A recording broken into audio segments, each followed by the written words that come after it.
Story 1. One night a group of campers decided to go for a hiking trip in the woods. They had heard stories about the Dogman, but they didn't believe him.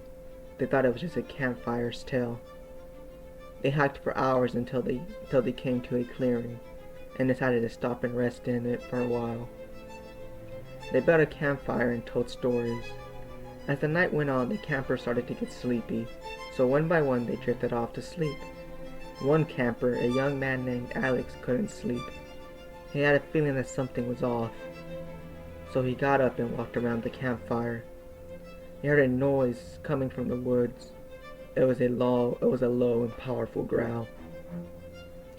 Alex's heart started to race. He knew that sound. It must have been a Dogman. He turned and ran back to the campfire to wake up his friends, but it was too late. The Dogman was already there. It was huge, with a wolf-like head and a human-like body. It had sharp teeth and long and powerful claws. The campers screamed and ran, but the Dogman was faster. It chased them all throughout the woods until it caught up to Alex, all by himself.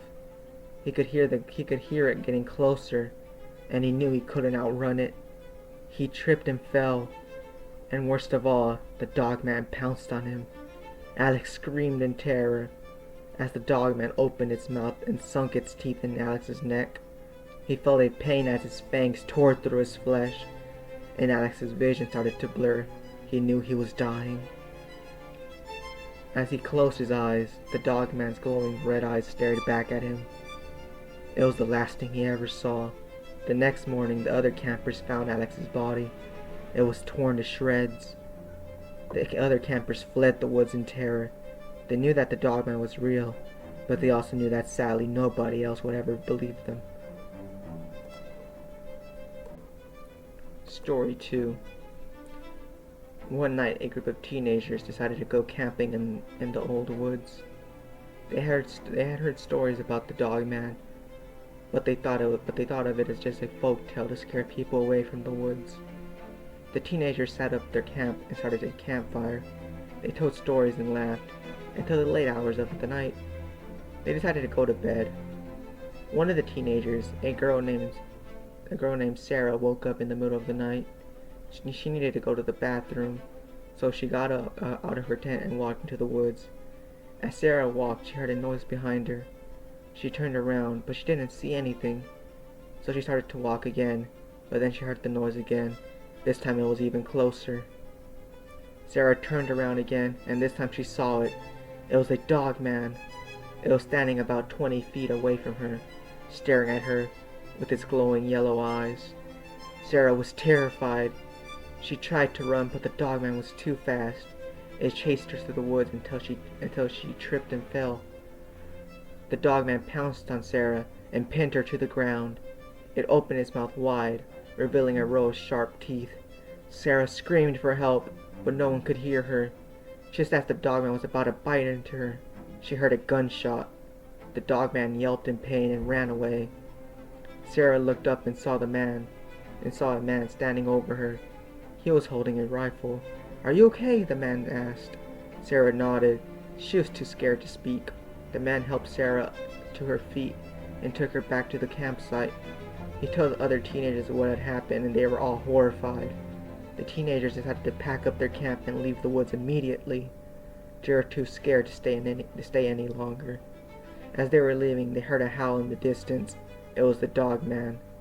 The teenagers ran into their car to get away, and so they drove away as fast as they could. They never went back into those old woods again. Story 3. A young man named John was walking home from a party in the woods.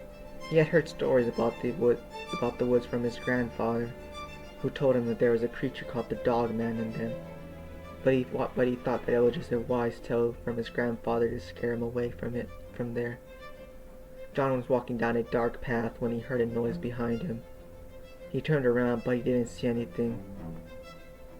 So he started to walk again, but then he heard the noise again. This time it felt as if it was right behind him. John turned around, and this time he saw the Dogman. It was standing under the moonlight, staring at him with deep red eyes. John was terrified. He ran, but the Dogman was faster than him. It chased him all throughout the woods until John tripped and fell over a tree stump.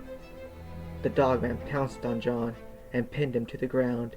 It opened its mouth wide, revealing a row of sharp yellow teeth. John screamed in terror, but no one could hear him.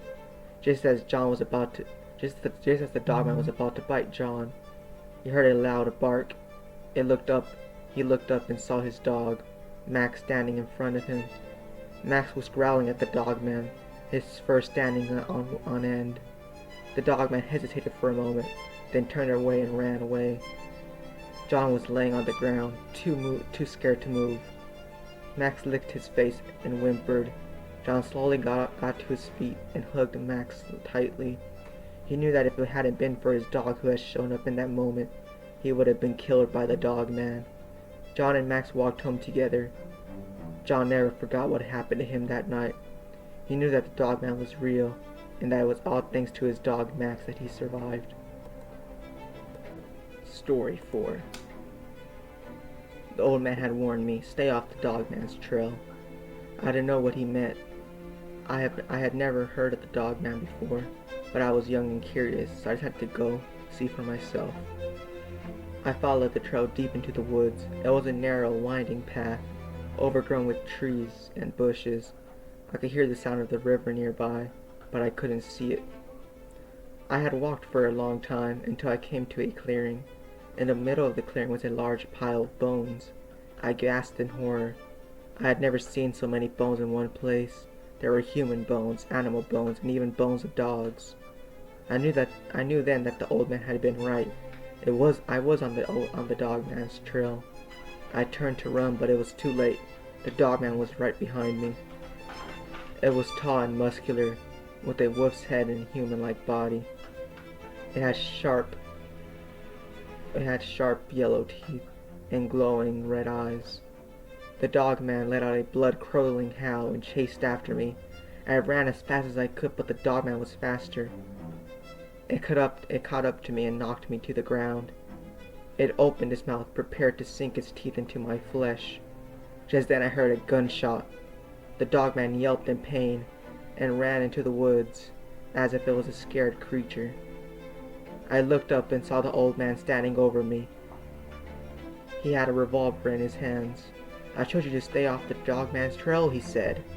He helped me to my feet and helped me walk back to town. I never went back into those woods again. But now I know that Dogman is still out there somewhere, and I know that it's hungry for more human flesh.